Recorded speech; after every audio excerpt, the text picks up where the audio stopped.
Okay, it looks like we're live. My name is Don Ficken, and it's great to be part of another program with the Library Telescope. We've been doing this program now for several years. We have a task force that is working together to share best practices and grow the program, not only in the USA, but internationally. And so we've been offering a variety of topics. Tonight will be our new library launch in California. We're very excited to be a part of that. Want to go over a couple things just quickly. We have an international map, believe it or not. If you go out to librarytelescope.org, which is shown on the bottom there, that website, what you can find is there's an international map. We've got the USA. You can click on that and any particular state within the USA. And I think we have about 47 of those states now that have an outlet. We have several in Canada. We've got Netherlands and the United Kingdom. So we've been consolidating, or at least trying to find out where library telescope programs are throughout the world. And we think there's a lot more. And if you have some of those, go to our website and register your library. We'd love to get them added to our map. And then, by the way, many libraries are offering binoculars as well. So those are two great programs that are great where a patron could check out a library, a telescope, or a binocular, just like a book from a library. It's been very popular. I know in St. Louis, which is where I am, we've had sometimes 100 or to 300 people for a particular library waiting on a wait list to check out a telescope. For those of you that are libraries or maybe an amateur club, one of the things we've been trying to do is highlight the library telescope once a year. We've built a flyer, which is on our website and also on our Facebook page. We're looking at October 9th through 16th. This particular week is just a week to say, hey, look, let's talk about the library telescope program. Let's highlight that.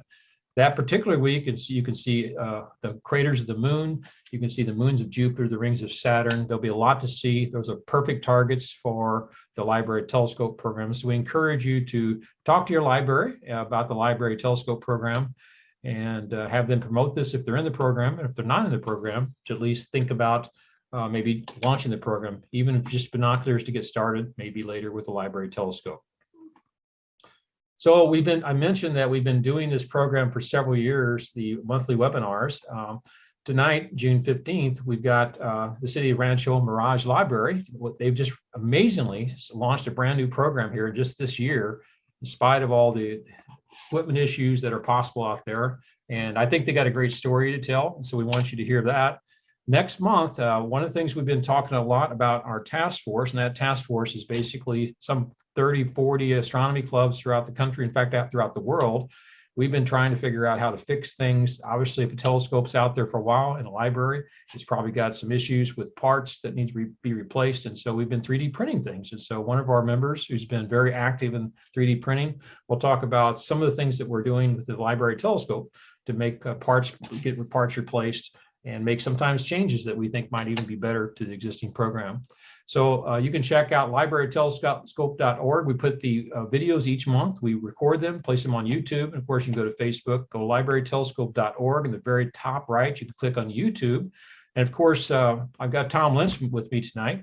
He's our Facebook manager. He's getting close to 4,000 followers, believe it or not, on Facebook. That's really amazing. And of course, this is live streamed tonight on Facebook. So we're doing both Zoom and Facebook. I want to turn this over to Lauren and she'll get the program started. We are going to hold the questions to the end so that she can get through your presentation, but we'd love to hear your questions. You can post those in Zoom in the Q&A area if you have a question, and on Facebook, just post those to the Facebook comments area, and we'll be watching for those and we'll pass that on to Lauren when we're done here. So with that, I'm going to stop sharing. And Lauren, I'm going to turn it over to you so you can get your awesome program started here. All righty. That's the one I want. Looks good. All right. Thank you, Don. And welcome to the program, everybody. Thanks for tuning in. So as Don said, my name is Lauren Zuckerberg. I am the Observatory Program Coordinator at the Rancho Mirage Library and Observatory. And we launched our program just about 2 months ago now. So here we go. So Rancho Mirage was incorporated. It's kind of a young city, only in 1973. And they got their first library in 1996. We've been in our current building since 2006, and that's the one you see in the picture there. So the population of Rancho Mirage is pretty small. A couple things that's important to note about the Coachella Valley where we are is that the entire Coachella Valley is a pretty seasonal destination. So it's very warm during the winter months. So we get a lot of snowbirds and it's a big retirement community also.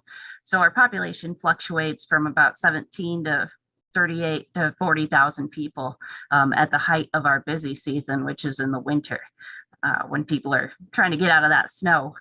And I have the map there that shows us where we are in relation to the Western United States. But here we are a little bit more zoomed in. This is the Coachella Valley itself, and we're right underneath that big purple star. So we're pretty close to Palm Springs and right in the middle of the valley. So interesting thing about Rancho Mirage, it's a pretty wealthy community, but most of the students across the valley are considered socioeconomically disadvantaged. So that was one of the reasons we wanted to launch this program, is to get our telescopes out to those students. And if you don't know anything about the Coachella Valley, I just wanted to give you a little preview. There are a lot of nice palm trees and deserts and golf courses and tennis courts and other fun things like that. So little taste of what our landscape is like here.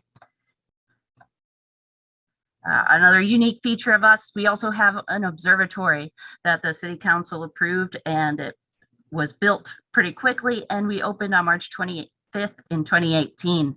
So they did hire a city astronomer with no time to spare. He started within a week before the opening, and his name is Eric McLaughlin, and he did a great job building up our programs in that first year.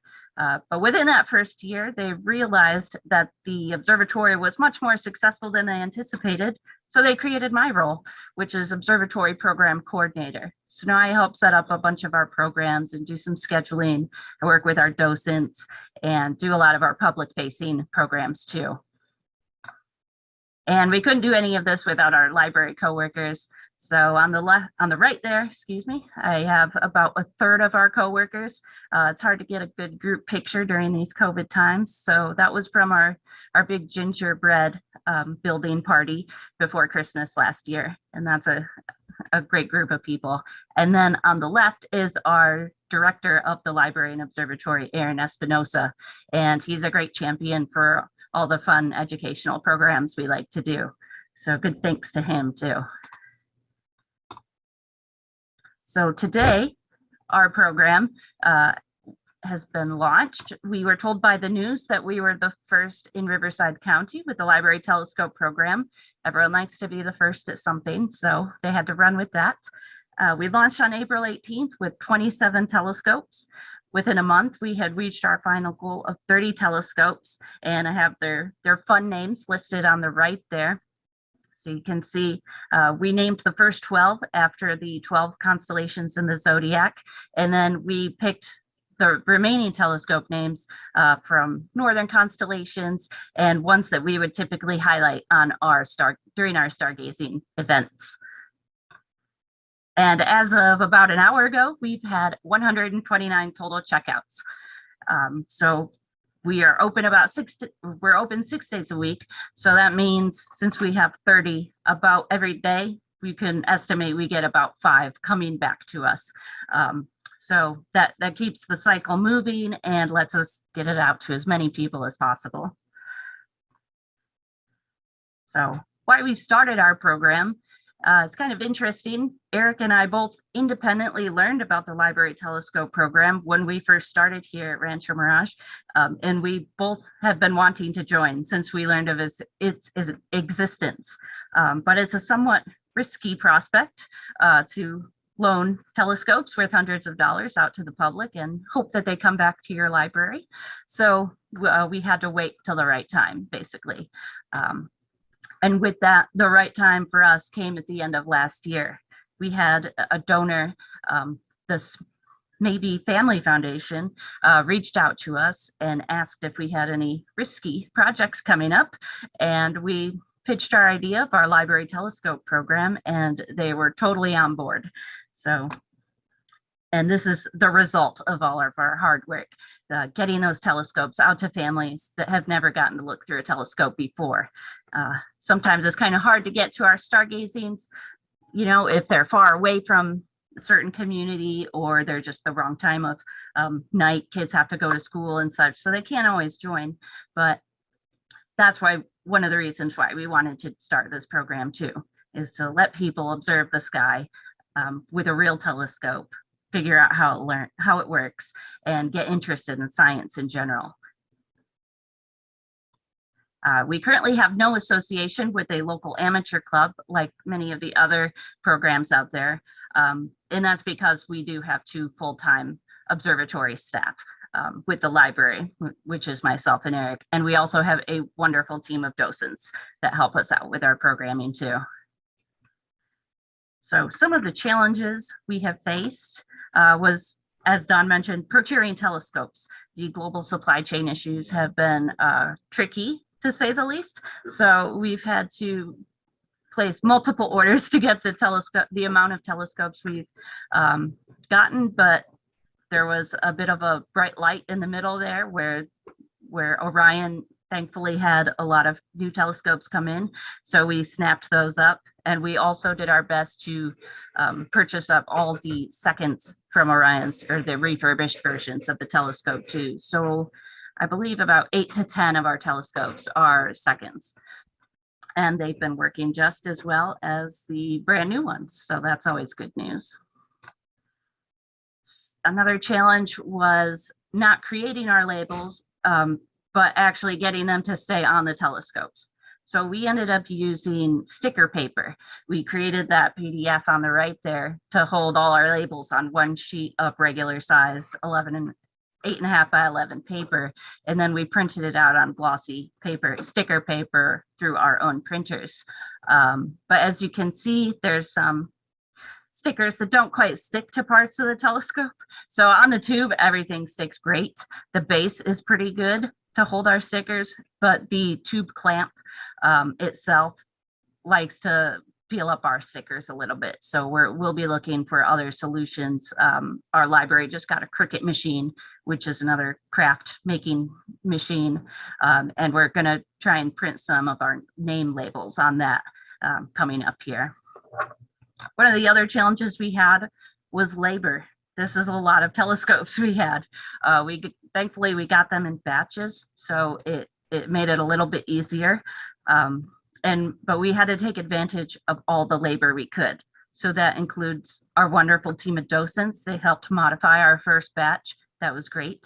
I think probably everybody in the library has helped with this program at this point, and a lot of them have even touched the telescopes. And there's about 45 of us that work in the library, including full and part-timers. So it's been really great to get everybody involved in that. And we had folks at City Hall help us out too, for example, with the translation of our user manual. We decided to do a Spanish version since about 50% of the population of the Coachella Valley is Hispanic. It only made sense that we had a Spanish version to go along with our English version of the user manual. Other things that our great staff and docents helped out with were everything from unboxing our hardware mods, cutting and applying stickers, making the little packs that hold the extra batteries, setting it up in our integrated library system to get ready for checkouts, writing and testing all these new staff procedures, and as I already mentioned, the translating and proofreading of our user manuals. Even our reference clerks were sitting at or reference librarians, excuse me, were sitting at their desks and helping us laminate user manuals while helping patrons come through the library too. So we absolutely could not have done it without them. We've only had a couple issues after the telescopes come back to us, thankfully. One of them is a well-known issue with the program, this little rubber eye cup that sits on top of the wonderful Celestron Zoom eyepiece goes missing quite frequently. So we've tried a couple glues to hold it down, including barge cement. We've also tried the Loctite brand of super glue or crazy glue. That they both work sort of okay. So we're still looking for solutions for that. And I just learned today that in the 3D printing webinar next month that there's a solution that may help us out with that. So I'm pretty excited about that, because these are also hard to get. Not as hard as to get as the telescopes, but pretty close. So we've lost a few of those, but we'll get there. And of course, everybody's challenge continues to be COVID-19. And the only major challenge with that has been when someone checks out a telescope, they bring it home. The whole family enjoys it, of course, but then the whole family comes into contact, gets exposed to COVID somehow, and they can't bring the telescope back on time. So there have been a few that have not come home quite on time yet, but there's only a couple here and there. So other than that, I mean, with 30, we have the luxury of being able to move the telescopes through fairly quickly anyway to get people their chance. One of our other challenges was, where do you store 30 library telescopes? They're not super big, but they are quite awkward, and we can't really stack them anywhere. So we had to get creative around the library and find more places to put them. We are fortunate to have a conveyor belt system in our library. So we have a book drop outside for a book return that comes into the staff area. And on the other end of the conveyor belt, it comes from the lobby, and then those books go back into the staff area too. But that part from the lobby happens to be right behind our clerk desks. So the light you see at the end of this tunnel on the right there leads out into the clerk's workstation where the checkout desk is. So we were able to clear out some space under that conveyor belt to store the telescopes that are ready to go out. And we just end up the telescopes with hold, we just put on a little slip of paper on it and tape it to the front of the telescope. So it's easy for them to locate which telescope goes to who. And I got a couple more pictures. Here's a low down view. So you can kind of see we can stack them double in there if we need to, one behind the other, if we have that many in-house at the same time. But that was really only an issue at the beginning when we had so many that hadn't been picked up yet from their holds. And then the space under our clerk's workstation in the staff area of our library is where we put them after they are returned to us. And that's where Eric and I will pick them up from before we give them a look over and send them back out to the next person. So we managed to squeeze them in there. And this is only a challenge because it hasn't happened yet. So we're still working on it. So our educator program is, we want to loan out telescopes specifically to educators or schools, and they'll have a longer checkout period. We can work with them on lesson plans and that sorts of thing depending on their grade level. And just with the timing, we kind of launched right at the end of their school year. So this summer, we're meeting with educators to build up that program and then really launch it by the time school starts up again in the fall. So we're looking forward to that too. We did quite a bit of promotion for this. Both the library and city sent out their email newsletters about the program launch. And we teased it about a month before we actually launched, so people would start paying attention. We have a wonderful contract graphic designer that reworked some of that Astro League flyer for us to make it more custom to our location and update with some of the things we did. So we have a flyer set out around the library. Our city video production coordinator makes some going local, which are videos, which are like little news briefs. They're 2 to 3 minutes long, explaining different businesses or features and services around the city that patrons can participate in. So that was fun to make a little video for that. And of course, we were on Facebook. So we posted there. It was one of our, we don't have a huge following on Facebook, but it was one of our more well-received posts, and it got a lot of exposure. So that was great too. And we got a little bit in the local news too. So that's always fun to get acknowledged by them. And of course, we have our website. So the library's main website is ranchomirageLibrary.org, and we have a specific section on there just for our library telescope program to explain the background. There's a list of FAQs, and I've put some of our program documents up there too.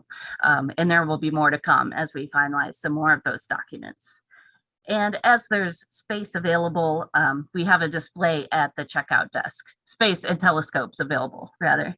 So we may have telescopes available, but right now we have a really cool summer reading display. So we'll probably leave that up until the end of summer. A couple of recommendations I have for anyone thinking about launching their own program.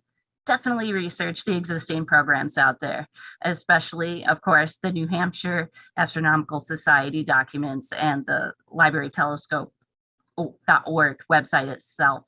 In addition to St. Louis and the Arkansas program, those were all of great help to me in getting things started. I mean, why reinvent the wheel?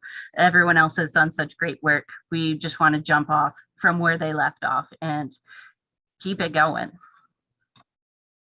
Some of our modifications, I've already mentioned. We did our user manual in Spanish as well as English. So that was really fun too, getting to work with some of the folks at City Hall to make sure our translations were legit. And I wanted to use people there because they hadn't been listening to me talk about the program for 5 months already. So they didn't know anything about it or telescopes. So they were the perfect people to help with that. We also did some hardware changes, which are well documented by some other programs. We ended up writing down, and we would like to share with everybody the exact parts we used because, it takes a little bit of time to find those.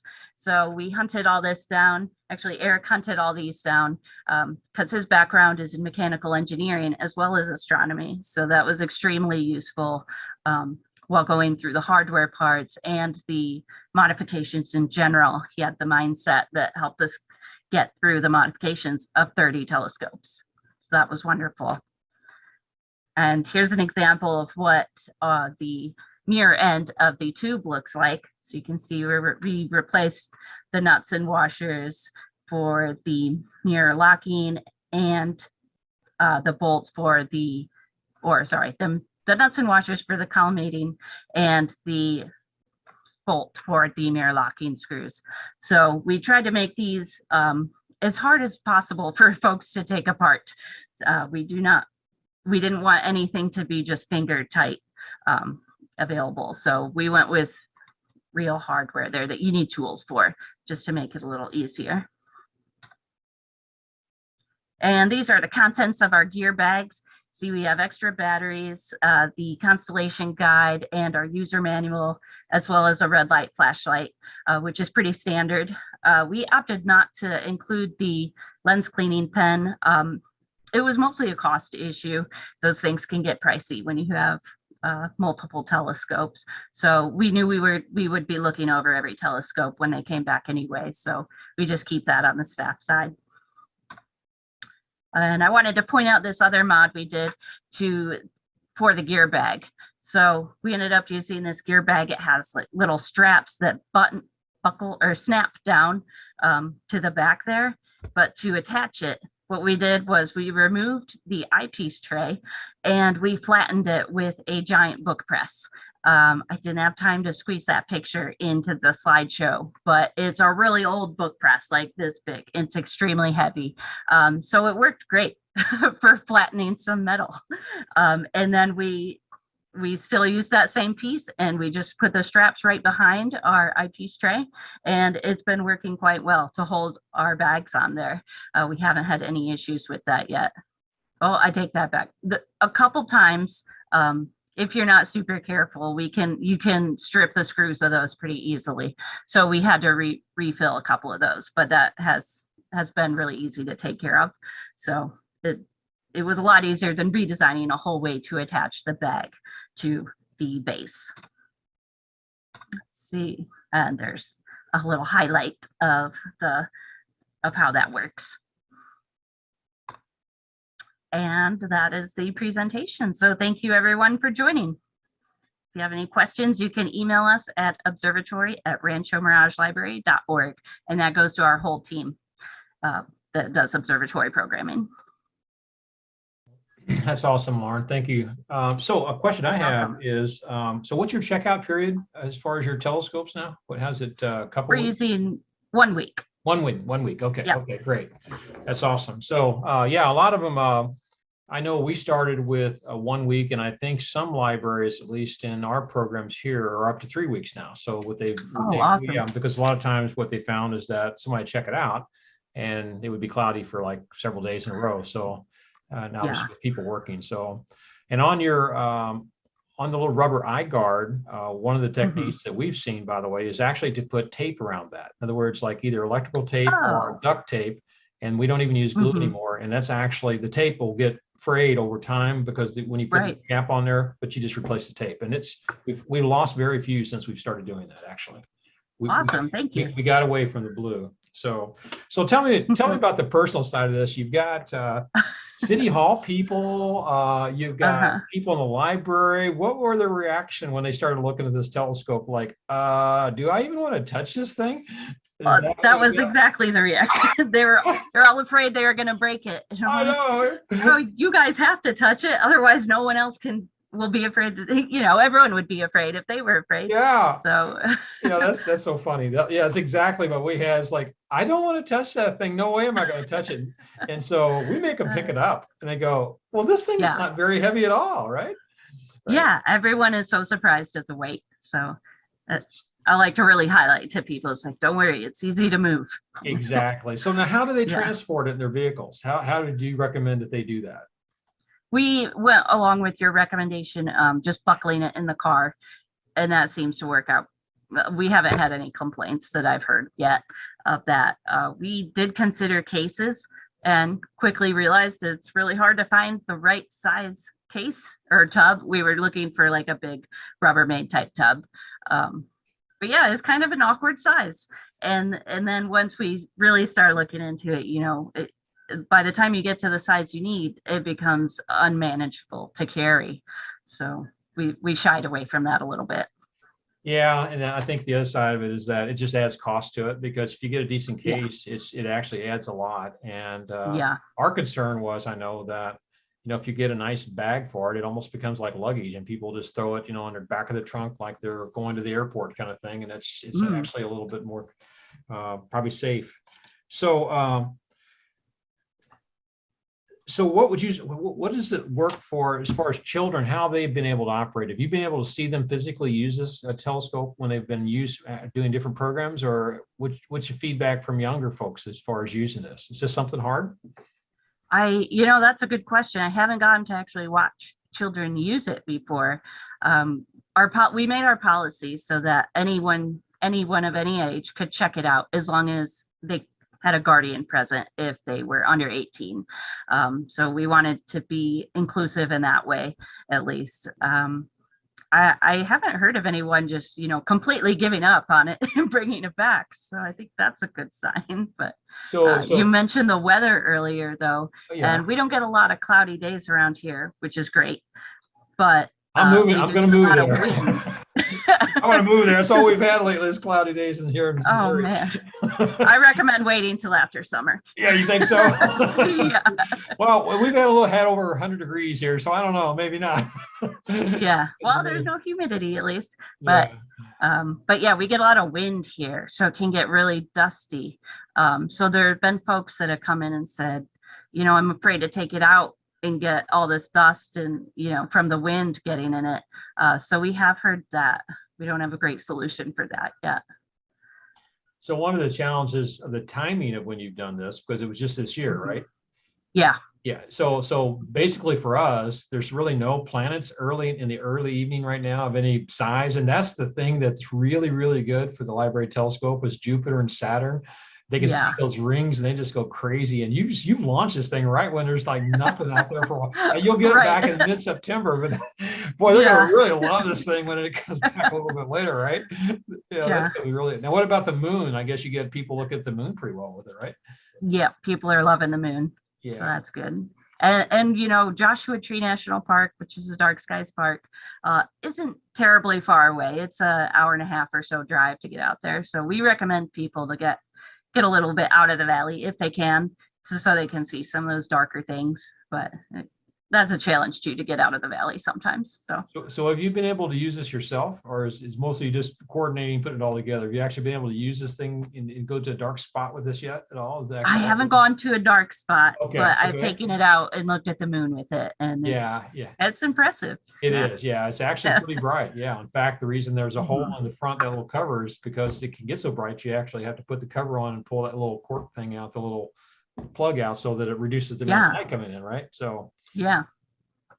well, you just I'm just amazed that you're able to get this program launched this time. We've had so many issues. We have this large task force, and they've been all scrambling trying to get libraries to even start doing programs again, to start with, plus start Yes. to launch a program. It's almost like going into a headwind right now, right? It's like, wow, Yes. it is very difficult to do that, but you guys have done a really awesome job.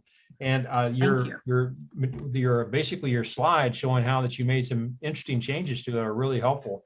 And so we will have this, by the way, on YouTube within the next day or so. If you go to our YouTube channel, which is go to our librarytelescope.org, hit the YouTube, or of course on Facebook, it'll be out there. So Tom, is there anything that you want to add? You've been listening back there, doing a lot of good stuff.